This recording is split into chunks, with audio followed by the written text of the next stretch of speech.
Hey Danny, how are you? Ooh, yeah. Gotta look out for those chickens, huh?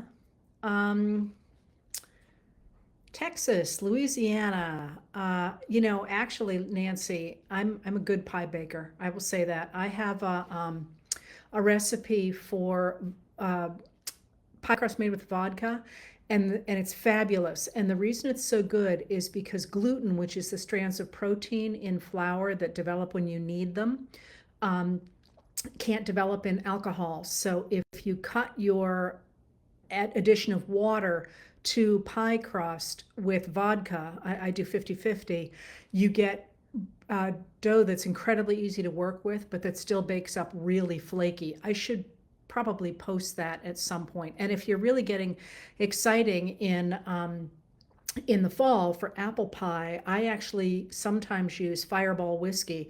A nip is, I think, exactly a quarter of a cup, and I use a quarter of a cup of water and a quarter of a cup of alcohol, and that's really good stuff. So, all right, so we are here, a lot of us. The numbers keep going up. Hey, Kristen, how are you? And Cynthia McKinnon, I see your name a lot. How are you?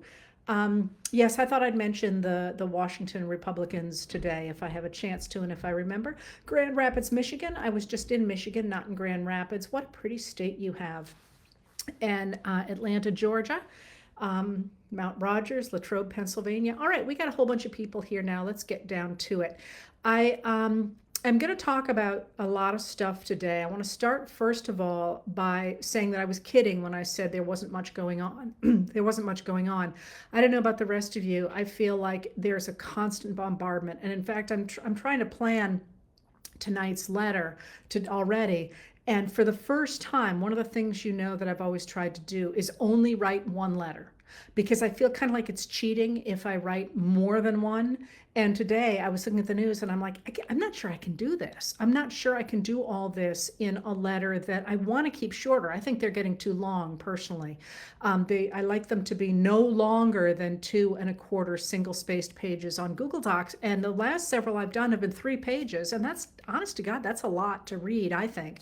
But maybe it's because I have the attention span of a gnat. In any case, there's a ton of stuff going on, and it's really stressful. So if you're feeling that way, do remember that it is absolutely okay to take a break. And that one of the things that happens when you do take that break is when you come back in a couple days or whatever, a lot of the stuff that people's hair was on fire over 2 days before has calmed down a lot, and we've got a better perspective on it. So first of all, if you're feeling that way, don't feel like you have to take it all on every day. This is going to be a really, really, really hard slog through the end of the year, and you can't burn out in August. You can burn out in April and take a break. So do remember to pace yourself on that. Now, second of all, I'm going to talk about some really hot button issues. And whenever people like me talk about things that are happening in the Middle East, the hatred that pours in on us from both sides is so vitriolic and so horrific. And remember, this is coming from somebody who is very used to death threats, very used to hate mail, that a number of us shy away from talking about it. And I realize I think I'm becoming one of them, simply because I don't mind writing about the material. I read a great deal every single day about what's happening in the Middle East, not just about what's happening in Gaza, by the way, but in the Middle East in general. But I don't really dare to tell people about it because of the blowback I get. So I would say a couple of things. If you are one of those people who is going to be furious no matter what I say, maybe sit this one out and just turn this off and recognize that I am not trying to make any kind of prescriptions for what should happen in those regions. All I am trying to do is to tell people what has happened and what that looks like from what I am seeing in the news. I am not privy to anything that the leaders of Qatar are doing, for example. I can only tell you what I read. So there's really no use in writing to me and screaming that I am pro-Palestinian or pro-Israel or pro-genocide or pro any of the things that I hear every single time I mention this. And I would ask you please to honor that if you can. And if you can't, like I say, don't read me. Don't be here. I don't need that. And it's really actually beginning to hamper my ability, I think, to do a lot of what I do, because I just feel like, I'm getting screamed at no matter what I do. And yet, if I don't say anything, I get screamed at about that as well. So it feels like there's a real attempt to silence people on this issue.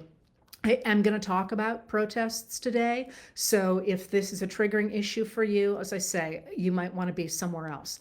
So let me start here with the question that everybody keeps asking me about, and that is the college protests over the extraordinary numbers of deaths in Gaza.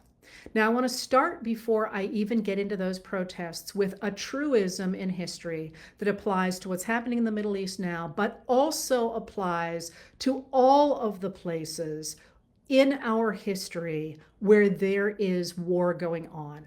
We do not know for sure what is happening, because you never can during a war. The same way we didn't have any idea what was happening in certain states during COVID, and now we have a much better image of that. That's because everybody who reports anything has the problem of bias and also has the problem of technology. So you don't always know what's going on. So, people have complained that I don't use numbers for what is happening in Gaza. I don't use numbers because they are not yet indecipherable from combatants, children. The numbers are changing all the time. So let's have that umbrella over everything. Now, the protesters in the United States let's start with the protesters in colleges. It is a good thing, in my opinion anyway, maybe I shouldn't have put it that way. Students have always protested one thing or another. That's a good thing. In my opinion, you want people who are engaged, who care about the world, who are paying attention to what is happening in the world. So we'll start with that, the idea that it is a good thing for people to question their authority, basically to question authority. That's a good thing. And yet, here I'm going to put a lot of complicating pieces into this. Universities have an obligation to create a safe learning environment for students. That's just a blanket, whether there is people on the left or people on the right who are trying to disturb it. If you are sending your children to a university, you want to know that they are physically safe. Not from ideas, that's antithetical to the idea of a university, but from harm, from physical harm, from rapes, or from being hit with a baseball bat, or any number of those things. And because of that, universities have rules about gathering. And those rules about gathering should be anyway, rules to make certain that students who don't want to participate are not dragged into things, and also to make sure that they can have a sufficient campus police presence to protect people. And think about this. That's like, you may want to have an unauthorized gathering for something you really care about, and you think, if the police come, if the administration won't let that an unauthorized gathering, they're just being horrible. But my example is always, and if it were the KKK, would you want them to be able to have an unauthorized group? Because the issue here is less the speech issue than it is the safety issue for a university, which is very different, by the way, than a government. All right, I feel like I'm giving you way too much on this stuff, but there's actually a lot going on here. So those are the two blanket things right there. First of all, it's good for students to protest. Second of all, the reason the rules are in place is for safety. And again, a lot of people say that that's just shilling for a university administration, but as a parent who sent kids to school, I don't think it's a bad thing for the university to have rules about protests, and those rules about when and needing permits and all that they could be used to police things, and in that case there should be pushback against them, but they are also designed to keep students safe, so that you can have a police presence, for example, a campus police presence, so that things don't get out of hand. Okay, so those are the two basic things there. Now, let me add another layer to that.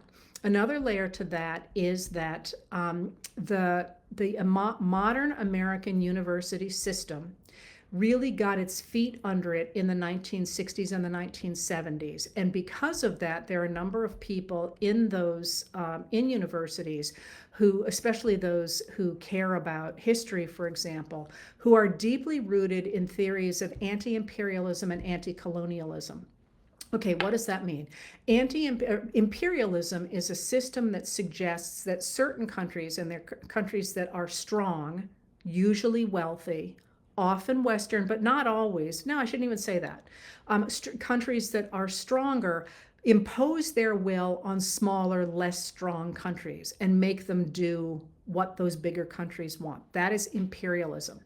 A very close neighbor to imperialism is colonialism, and that's the same sort of thing, but it usually has an economic basis. That is, I, as a strong country, am going to impose my will on a weaker country, and I'm going to take all of its resources out of it and leave it in poverty while I grab everything. And that's a lot of what happened to Africa, for example, well, larger than that, but really taking off in the middle of the 19th century. If you ever hear about the Great Game, that expression, Rudyard Kipling talks about it a lot.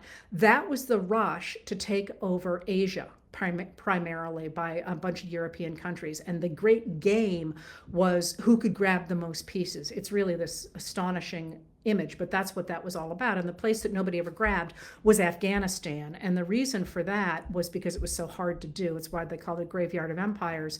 But also that's the reason it was such a huge deal when the Soviets invaded Afghanistan, and then when the U.S. Hockey team managed to win against the Russians, and that, remember, that was such a huge deal.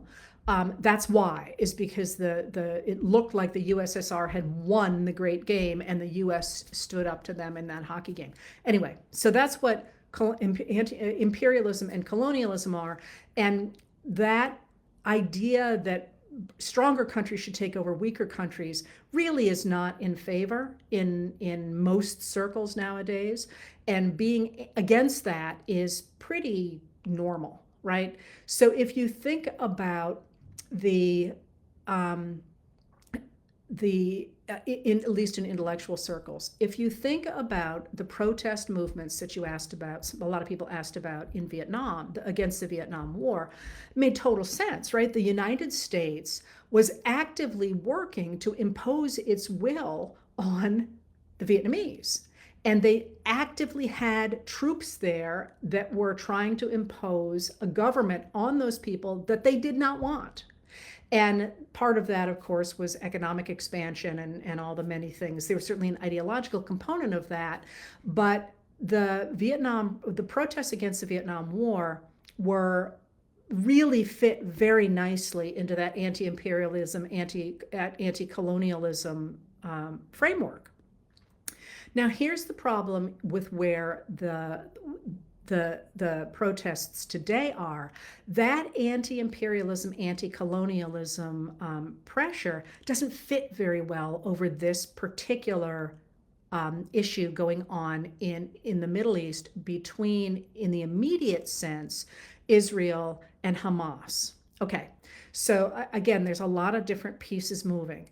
So let me think where I should go first. So you've asked, are these students or is it somebody else who is doing this? There are at least some students who have looked at as I say, the huge numbers of deaths in Gaza and just want it to stop. That's really what's on TikTok. It's very visible and it's horrific. You know, these are a lot of civilians, a lot of non-civilians as well, but it's bad, right? And they're seeing that and they want it to stop. And the framework that they have in the academy is this anti-imperialist, anti-colonial system, right? So they're just saying, stop it, America is complicit. And what they have articulated, there's other stuff as well at different universities, depending on the universities, but what they have articulated is they want the US to divest from Israel and to cut ties to Israeli universities. Okay, so why doesn't the university administration say, that's great, we'll do it? A number of reasons. First of all, it's not quite as easy as it sounds, as in because of the way that international investment is done, it's not clear what is actually supporting Israel and what is supporting munitions, although it certainly is possible to say with your endowment that you will not invest in fossil fuels, for example, or in different things. That is possible to do, so they could do that. But the other piece of that is because of what has happened with the protests themselves, and that is that those people in the protests, and I said that, I didn't say students, I'm saying people, those people in the protests who are standing against what they consider Israeli imperialism, or Israel as an imperial power, are insisting that they are opposing Israel because it is punching down on Palestinians. So they see the Israelis, Israel, as a colonial, as a power imposing colonialism on the Palestinians. That has come, even in their portrayal of it, very close to anti-Semitism. Now, I said very close to anti-Semitism because they are, in a number of the protests, joining forces with a different group of people who are anti-Semitic and who are, you've seen neo-Nazis at these protests, you've seen people calling for the death of Israelis, you've seen people calling for the death of Jews, and so on. Those two very different sides have found themselves on the same side of anti-Semitism. So if you're a college administrator, if you're somebody running a college, you don't want to give in to the anti-Semitism that is being expressed at these rallies, because you've got Jewish students, and because this has turned from a fight against colonialism and imperialism into anti-Semitism. And like I said, there's a lot of little moving pieces, a lot of moving pieces. So it's much easier to just say, here's the good guys, here's the bad guys, and kind of trying to unpack it here for you, because you don't want to make your Jewish students feel like they are pariahs because of this kind of weird marriage of people punching down the anti-Semites, the KKK people and all that, and people punching up against the same people because they have in many ways made common cause. Not always, but that's what you're seeing there. Okay, so if that's the case, now I'm going to go back here to, are they students? Some are definitely students. And yet there is definitely also a component of people here who have different interests than the students do. The students have asked very specifically for divestment and cutting ties to Israeli universities, for example. There are a number of people who are talking about replacing the American government with socialism, who are, as I say, deliberately anti-Semitic, who want to burn everything down. And how many of those there are depends on where they are, and many of them are violent.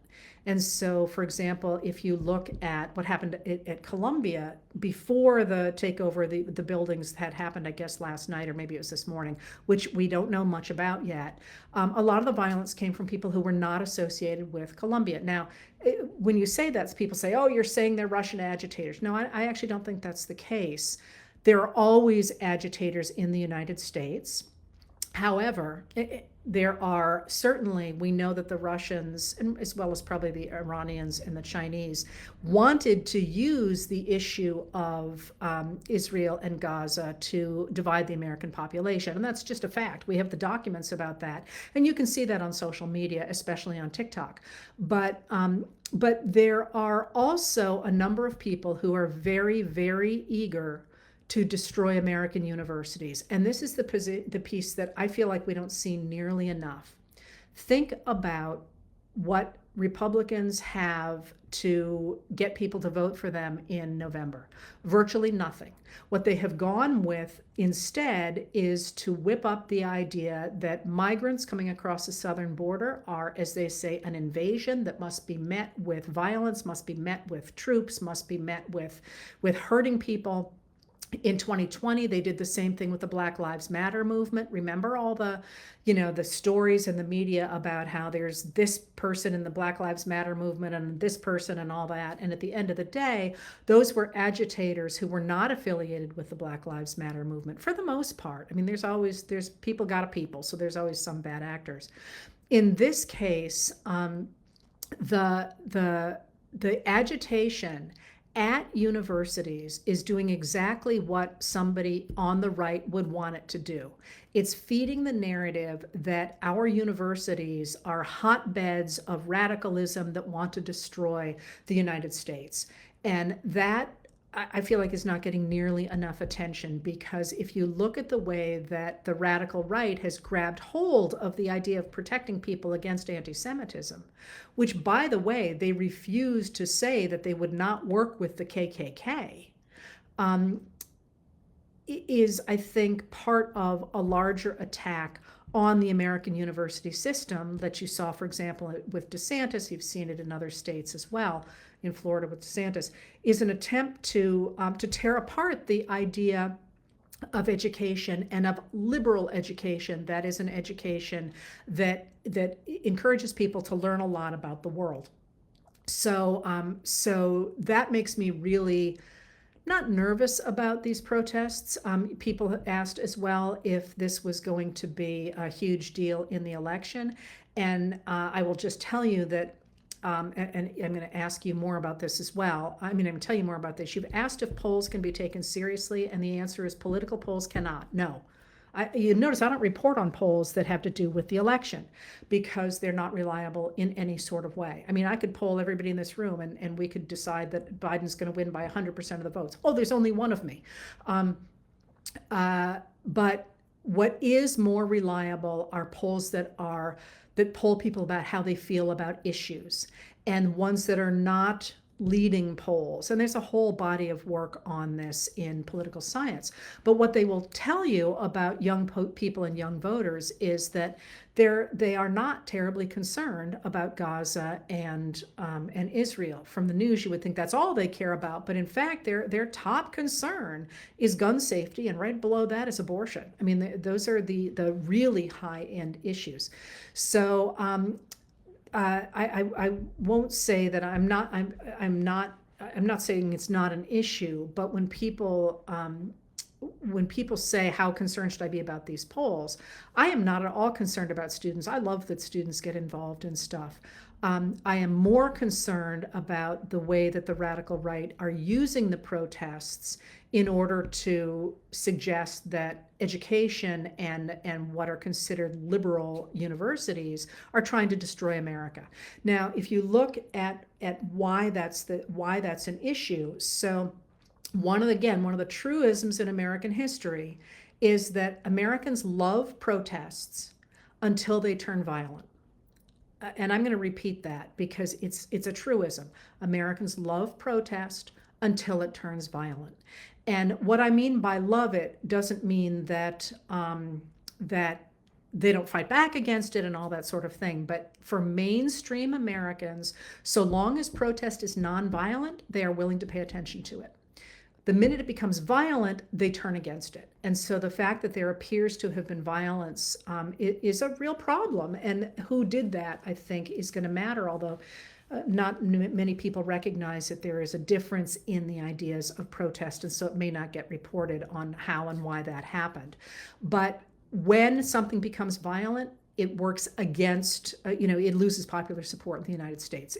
I could make a list as long as my arm. Now, what's interesting about that, though, is that if you look, for example, at our greatest protest in American history, our two greatest, I'll give it that way, they were nonviolent and they were very specific, as in the civil rights movement, all of the civil rights movements, but especially the second civil rights movement, the one that we know about mostly in the middle of the 20th century. That was an incredibly highly theorized movement, very carefully organized.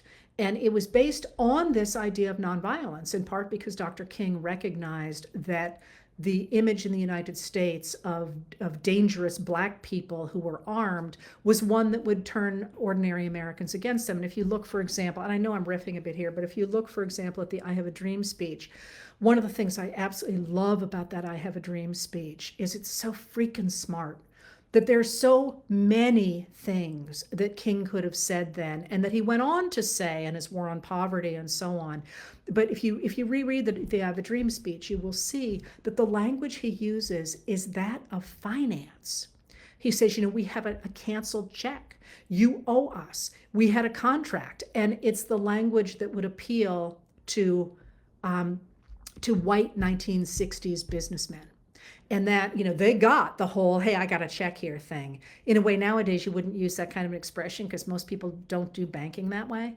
But he recognized that rather than saying, all the things that I'm not going to put in his mouth, but that maybe in our era we would have thought to say, he was talking in the language of 1960s businessmen. I just think that's so incredibly cool. Anyway, the other thing that highlights the importance of the nonviolence there is, to me, the Boston Tea Party. When the Bostonians protested the tax on tea, and I'm not going to go through the whole thing here, they were extremely specific about what they were doing. So you may have heard about that in 5th grade, and it just sounded like they went and stormed a bunch of ships. But in fact, they only touched the tea chests. One guy got caught stealing from one of the ships, and they threw him off the ship, and they wanted no part of him. And they said to the masters of the ships, we are only going after the tea. Everything else is safe. And one of the guys actually stuffed his pockets full of tea, because of course it can be very valuable. And they turned his pockets out, and they got rid of him too, because it was a very targeted, very specific protest. And that, of course, is what tends to work in the United States. So I think that's everything I have to say on the protests. I'm not writing about them because I don't think for me, I don't, I'm always trying to look back and seeing in 150 years what's going to matter here. And I actually don't think they're the big story of the day. So I haven't really focused on them, in part because I don't want to have people screaming at me, yes, they're doing everything right, or no, they're doing everything wrong. But also because I feel like without this bigger picture, which has just taken me a half an hour to tell you, which would be pages and pages and pages, you don't really know what to look at. What I think the takeaway from the protests is that the radical right is using it to attack universities and to destroy them. And Will Bunch, by the way, of the Philadelphia Inquirer, has talked a lot lately about how people have made comparisons to Kent State, the May 4th, 1970 shooting of the four students at Kent State. But what people tend to forget is that what that did is it precipitated a major crackdown on U.S. universities and cutting of their funding. And that's, I think that if you're looking for a parallel, that's the parallel, and that's Will Bunch in the Philadelphia Inquirer. Although Philadelphia Inquirer has a paywall, so you can also follow Will Bunch online on Twitter. He tweeted a bunch of that as well. All right, so why don't I think that the student protests map very well on colonialism and imperialism, on anti-imperialism and anti-colonialism in the present? And the answer to that is actually quite complicated, but I think it's really interesting, so I'm going to give it to you. And that's that let me just give you a quick overview of where we are with the attack of October 7th to the present. And that is that from the American perspective, I'm not going to give you what's going on among other perspectives, although I will tell you what I have read about those other perspectives. And that's that the President of the United States has an obligation to keep Americans safe. That's number one for any government. That's the first thing: keep your people safe. And that's not from ideas, but from literally dying, right? And this is not. Actually, I'm going to digress for just a second, because I think this is actually important. One of the things that happened today that you didn't ask about, you probably haven't seen it, but the Time magazine has a long story about what Trump said he would do in his second term. And the reason I'm doing this digression on that is because, honest to God, it could have been taken directly from everything I have written for the last year by AI. And the reason I mention that now is because I am often called a shill for the Democrats against Trump. And I keep saying, I'm literally just reading the documents and telling you what's in them. And now here, after all kinds of people on the right have said, Trump would never do that, you're lying, you're exaggerating, Trump himself has said everything that people like me have said. Okay, so I did that digression there to suggest that when I say Biden's main goal has been to keep Americans safe, this is not news. I am not making this up. He has not told me that personally. It's in every single speech that he, Secretary of State Antony Blinken, the Americans at the UN and that Arab states have said since October 7th. Okay, so so what does that mean? That means that if in fact you are trying to keep Americans safe, you don't want there to be World War III in the Middle East. And when I used to say that before April 14th, literally people would write to me and say, that's never going to happen. But if you remember, on April 14th, in retaliation for what appears to have been, I say it that way, although everybody thinks it was, the Israelis never claimed responsibility for it, appears to have been an Israeli attack on what was sovereign Iranian land in Syria. The Iranians launched a massive attack on Israel. Now, if you remember that Sunday, it was a Sunday, everybody was sort of holding their breath. Is this it? Is this it? Because if these missiles get through, there's going to be this huge conflagration. And the missiles didn't get through. They didn't get through because of the Iron Dome. And that Iron Dome, in protecting Israel on that day, the cost of protecting that dome was more than $500 million. Okay, so this is really expensive, and that has been the primary goal of the administration. Let's keep this from spreading. That's why we rushed to carrier groups. We only have, I think it's 11 carrier groups, maybe it's 9. I just confused those two numbers. We rushed those two over there. And a carrier group is not just a carrier, it's a carrier and airplanes and often submarines, and I think about 7,500 personnel. That's a lot of people, and they were there to stop the war from spreading. So how and why would the war spread? Because you have Hamas that attacked Israel on October 7th.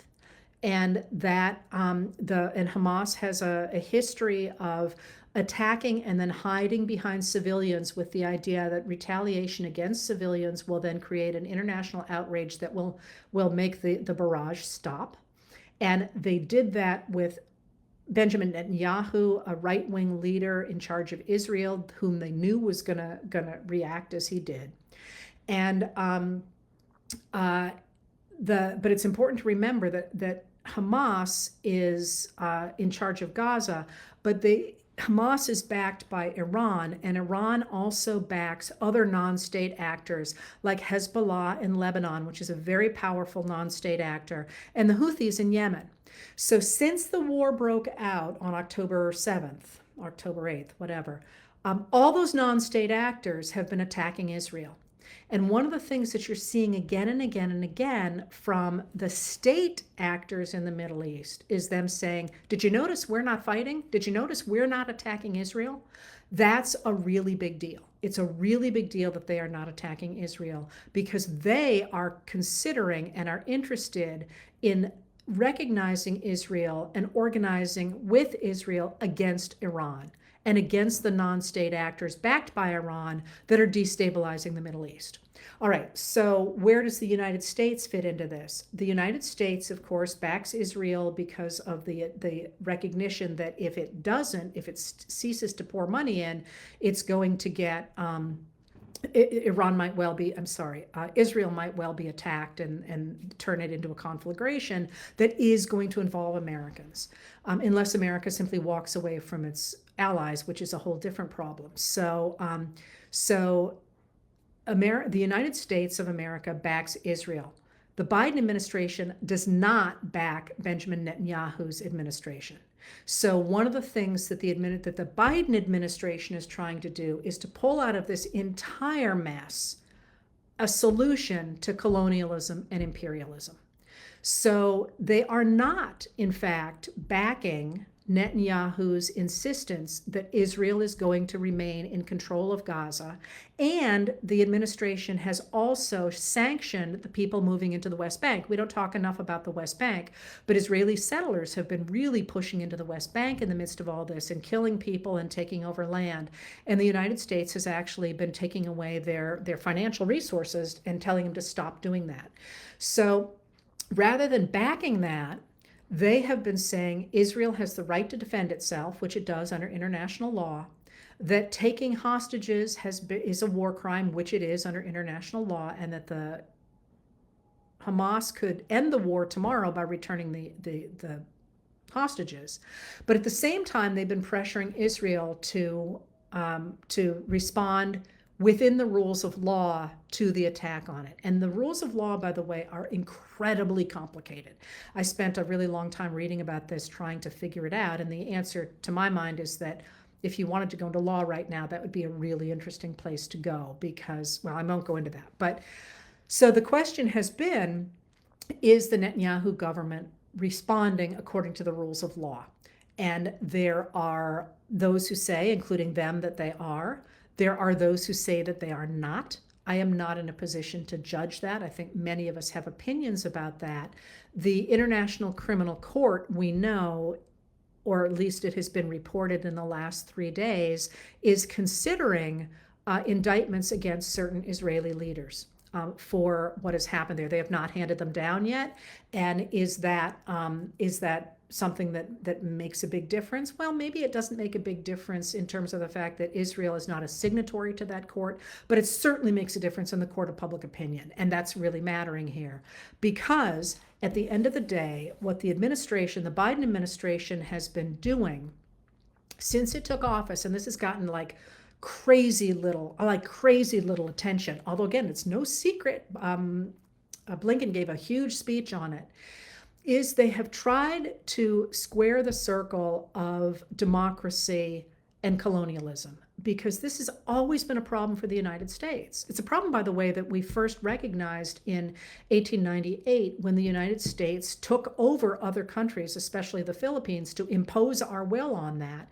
And at the time, anti-imperialists were like, WTF? I mean, how are you going to force people to accept democracy? Isn't that the very opposite of what a democratic government should be doing?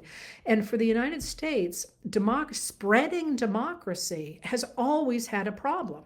How do you spread democracy without imperialism? And the answer is you really can't.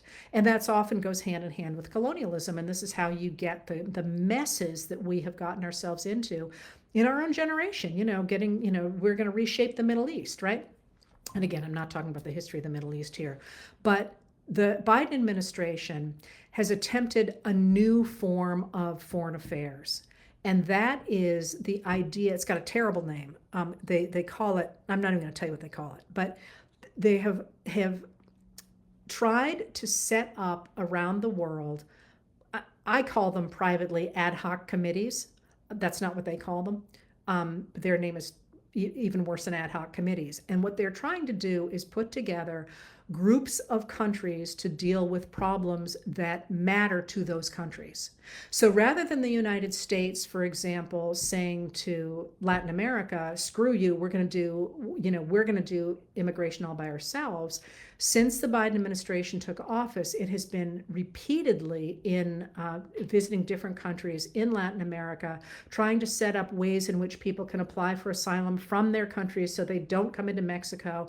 The Mexican leader and Biden had a meeting this week, I think it was, maybe it was last week, I lose track of days, in which they're really working with Mexico and other countries to try and solve what is a problem at the border, even though Congress is not being very helpful on this.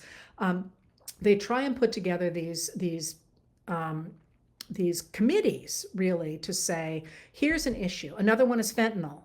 To hear the Republicans talk about it, the Democrats are doing nothing about fentanyl. In fact, that's not true at all. The Department of Justice and the Treasury Department have been incredibly aggressive about trying to stop the delivery of precursor chemicals from China to the countries in Latin America that make fentanyl and then carry them over the border. So while the Republicans want to go after the individual drug mules, the Biden administration is trying to take down the production. And so they're trying to do this. Now, I think, as far as I'm concerned, it is not unreasonable to be a bit skeptical of this at this point. We don't know if it's going to work or not.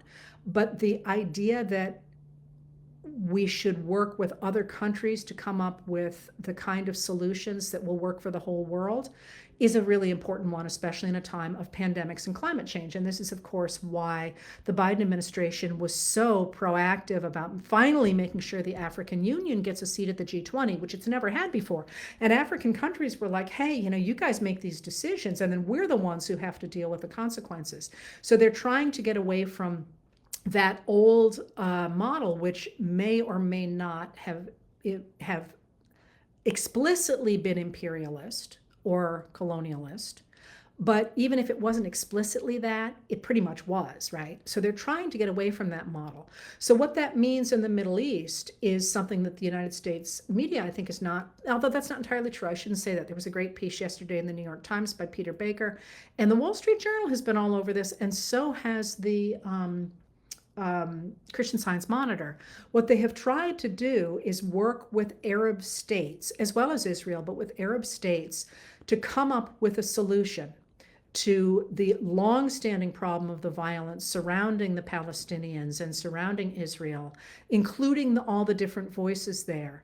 And one of the things that you're seeing right now is the recognition that now is the moment either to manage to create a Palestinian state or to recognize that that's never going to happen. And the administration, as you know, has been really, really, really aggressive about saying there must be a Palestinian state, but it must not be overseen by Hamas. Now, I don't know if you know this, but a few days ago, Hamas said, hey, you know what, let's go ahead and make a Palestinian state and we'll be in charge of it.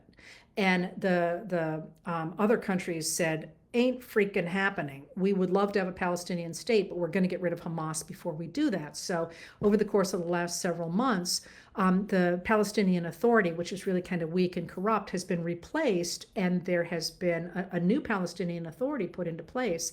And in Saudi Arabia, a few days ago, the titular head of the Palestinian Authority actually stood there and said that Israel must get security guarantees, which is freaking astonishing, right? So the different player, and you've seen Blinken age 20 years in the last several months as he's gone country to country trying to nail something together. And similarly, Biden, of course, is on the phone constantly, as well as visiting other states to try and pull a big deal together. Is it going to work? I think everybody would say that the only smart thing to say is who the heck knows, because there's an awful lot of effort being put into the creation of a two-state solution after all these years. But Netanyahu is dead set against it, and so is Hamas. And so that, I think, is where everybody is right now. Why did I give you all of, and really, I mean right now, the news is absolutely on fire on this. But why did I put all this in the context of the protests? If you are trying to map anti-imperialism and anti-colonialism over a situation that is this different, it doesn't really map very well. And just simply saying ceasefire is not really, that was the answer in Vietnam, perhaps, but it's not really the answer here, because a ceasefire without a two-state solution basically leaves the Palestinians where they were on October 6th, except now their entire Gaza, not entire, now the Gaza Strip has been decimated and thousands of people have been killed. So it's not a win, it's kind of a lose, and we hand things back to Hamas, which Hamas would like, but very few other people would. So what is interesting to me about this moment is that if you're trying to disentangle colonialism and imperialism, the answer seems to me to be being out there screaming for a two-state solution, and that we're just not seeing. So, like I said, those are really raw. These are really raw reactions to what's happening, and they're not something I would put in a book or even in a letter. But when you talk about the protests, it's very, people want people to say, oh, they're good or they're bad. And I think the answer is, it is a bad thing for the radical right to be trying to destroy universities. And the solution of divesting from Israel is not going to solve this particular problem. There are other problems that divestiture certainly could help with. And there are certainly other things that students could be protesting where their protests really might matter much more, but this is a really complicated issue. All right, so let me go into some of the other questions. You have asked, why don't people, we get a lot here on the protests, so I talked a lot about that. So people have asked about why Americans don't like Biden and why Americans don't like what Biden is doing. And I'm actually going to start here with a comment that somebody made, and that's that the person said that Biden's poll numbers are bad because people are terrified of the fact that if something happens to him, there'll be a black woman in charge of the country. And I think that that's right. I don't think that that's something that we should sweep under the rug. First of all, as I've said to you before, nobody pays attention to vice presidents. That's a given because their job is to stay out of the limelight, and the only way they ever become important is through tragedy. So historically, we ignore vice presidents. But in this case, Vice President Kamala Harris is both black and a woman, and both of those things matter a lot. Because I think what we are seeing, and this is like not news to anybody, right, is what we are seeing is the recognition among a very small group of people who are accustomed to being in power politically, economically, and so on, that their positions of primacy are being challenged by people of color, Black Americans, and women. And they have turned that in their minds into anti-Americanism and into the idea that we are somehow going to destroy their country. And one of the things that I feel like we don't talk about enough in the United States, we talk a lot about race. We don't talk a lot about class, although that matters too. But in this particular moment, there is very clearly a war on women. And that somehow people, I've actually talked to a lot of men, especially saying, well, people forget about abortion.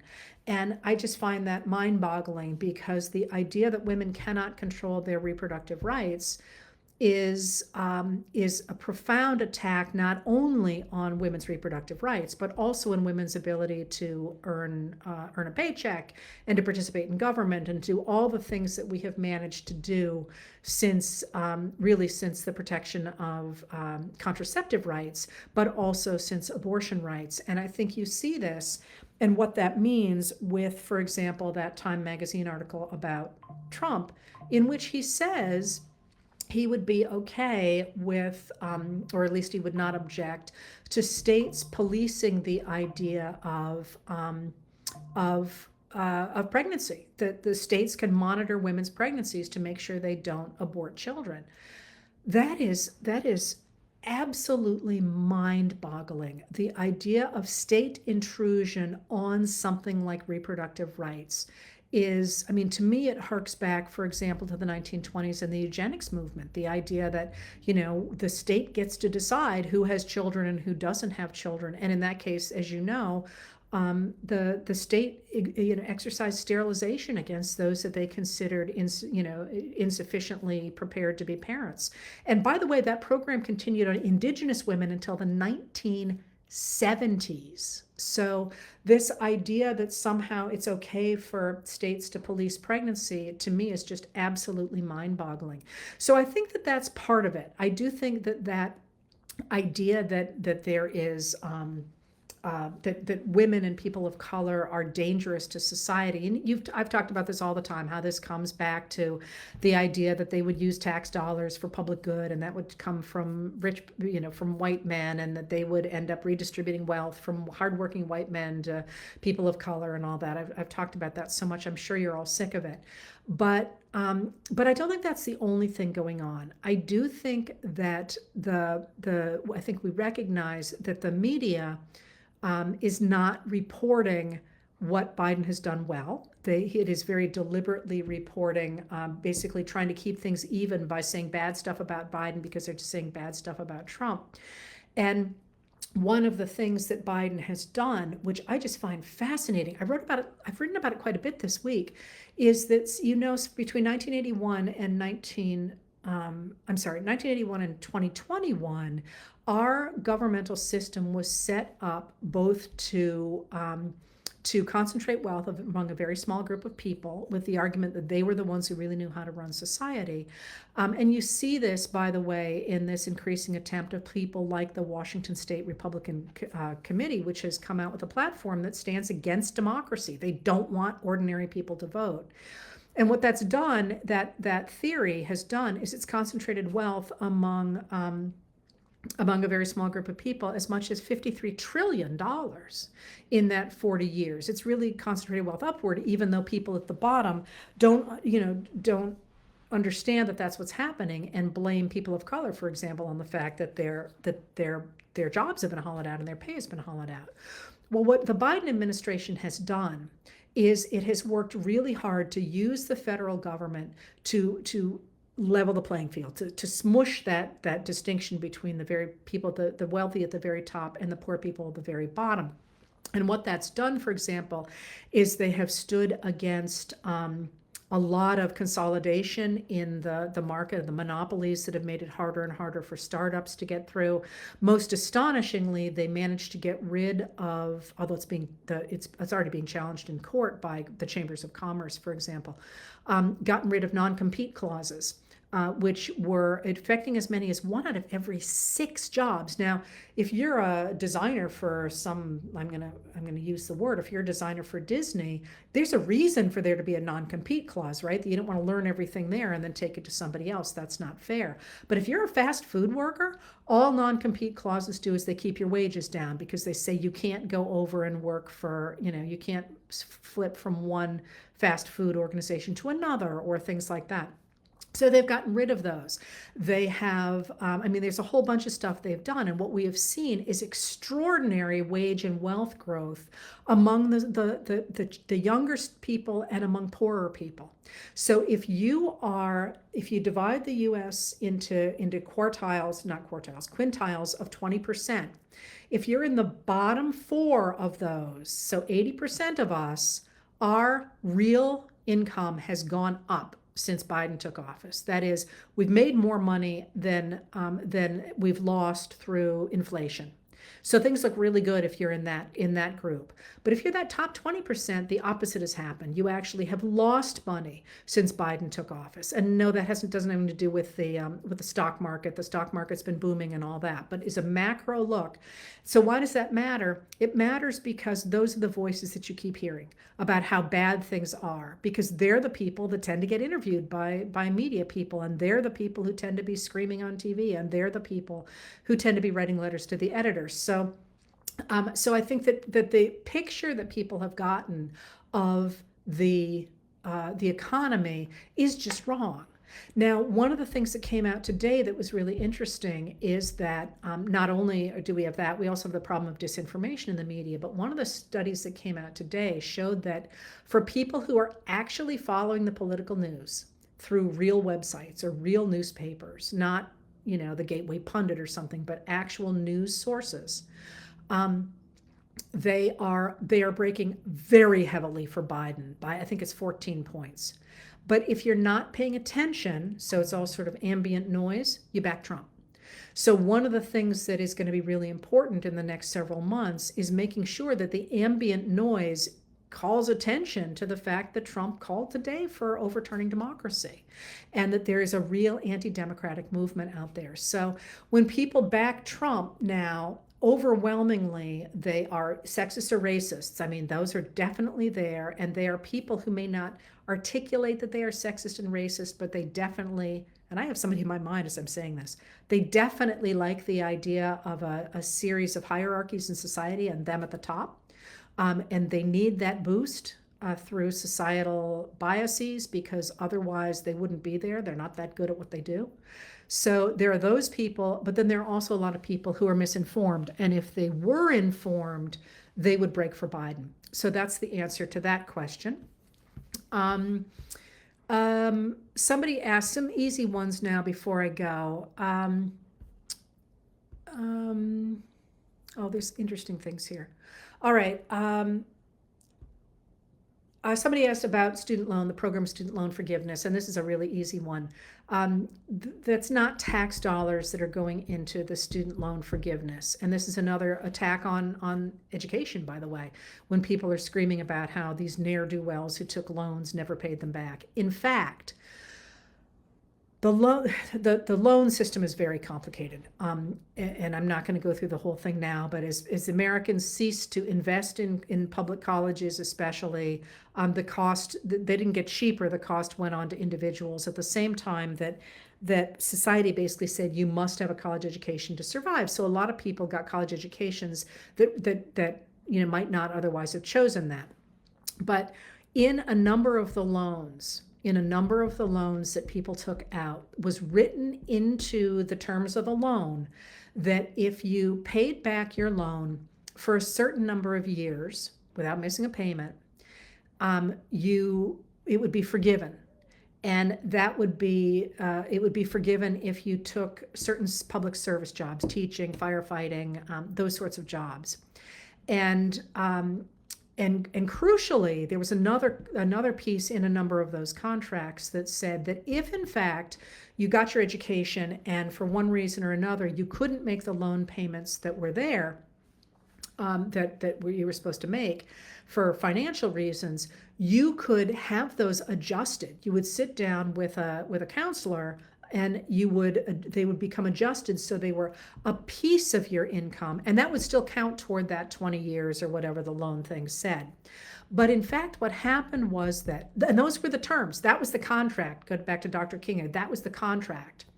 But what happened was, in many, many cases, as in millions of cases, if people couldn't make the loans, their advisors, their financial advisors with the banks that were allowed to do this, that were licensed to do this, simply said, oh, you can take a break. You can stop paying, which is also okay too. But if you did that, the loans continued to accrue interest at quite a high rate. And you lost that you paid for 15 years or whatever. You then lost that. I've paid every month for whatever. So people ended up with really, really, really high payments, high balances that were way over the amount that they had originally taken out. In fact, some of them had paid their initial amount, way over it, 40,000 over it, but they still had all this accrued interest.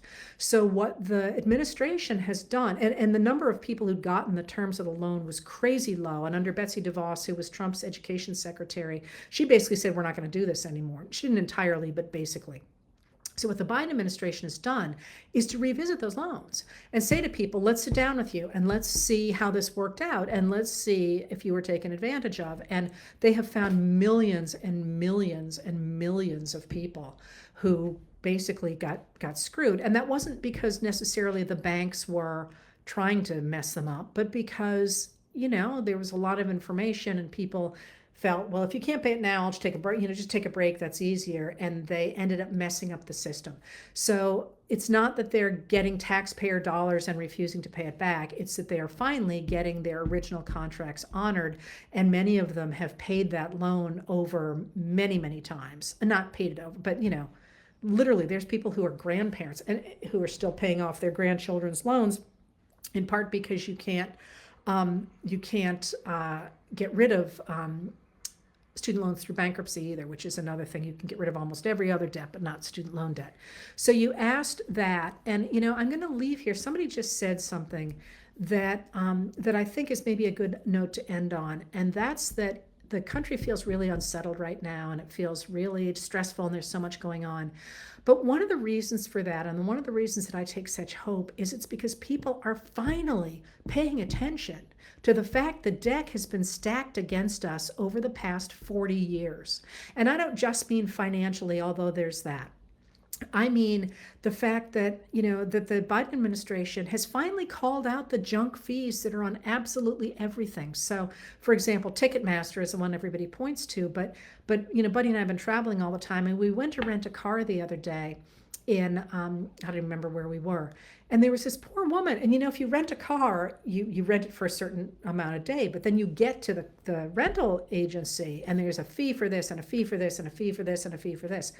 This woman didn't expect that. And she had budgeted for exactly how much was on that. It was told to her it was going to be. And they're like, well, that's all we can do. And she's standing in the middle of wherever we were, needing a car, and they're telling her that it's actually going to be many hundreds of dollars more than she thought it was going to be. And I just felt so for her, because that's not okay. And those of us who are older remember an era when that wasn't the case, when the businesses really did try to work with a consumer and didn't have so many things that had gone their direction. And so one of the things I think we're seeing is the recognition among a lot of Americans just that the playing field isn't level. We don't want advantages. We just want the playing field to be level. And the Biden administration is recognizing that, and it's trying to use the government to make that happen, which, by the way, is what presidents of both parties did from 1933 to 1981.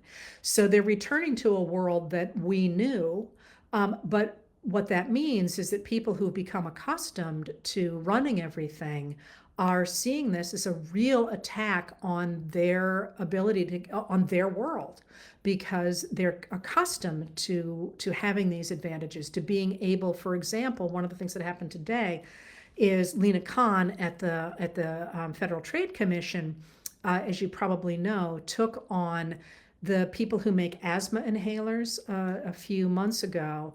And they had fraudulently said that their inhalers were new patents and charged hundreds and hundreds of dollars for them. And Khan challenged that, the FTC challenged that and won. And now inhalers are, I think it's $35. Now they're doing that with a whole bunch of drugs that have been fraudulently called, or they allege are fraudulently called, new patents, with the idea that they're going to push back against the extraordinary advantages that big business has gotten over the past 40 years. And people who recognize that privilege as their right are really unhappy about that.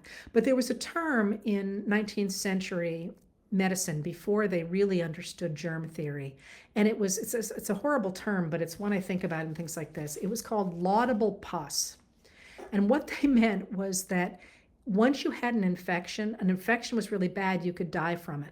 But when the infection opened up and the pus ran out, the infection would run out. And that was laudable pus. You wanted that. And I sort of feel like we're in a laudable pus moment where a lot of stuff is becoming obvious, but rather than it just being obvious and the government saying, well, this is the way it is, we're going to make it worse, the way Trump wants to do by giving more tax cuts to the very wealthy, the Biden administration is actually staffed with really, really smart people who are trying to make it better. Now, are they going to be right 100% of the time? Absolutely not, because they're human beings.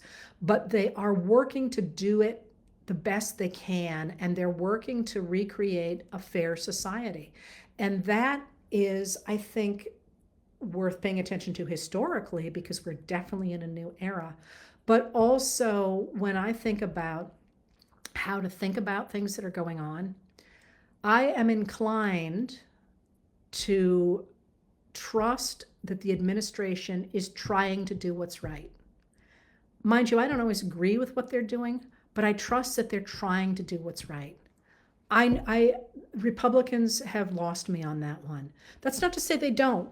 They don't sometimes, and you see me often calling out Republicans doing something that I think is honorable. Liz Cheney, for example, I'll defend till the cows come home, even though I disagree with her about much stuff. But they have lost the right to be taken seriously. They are trolls at this point.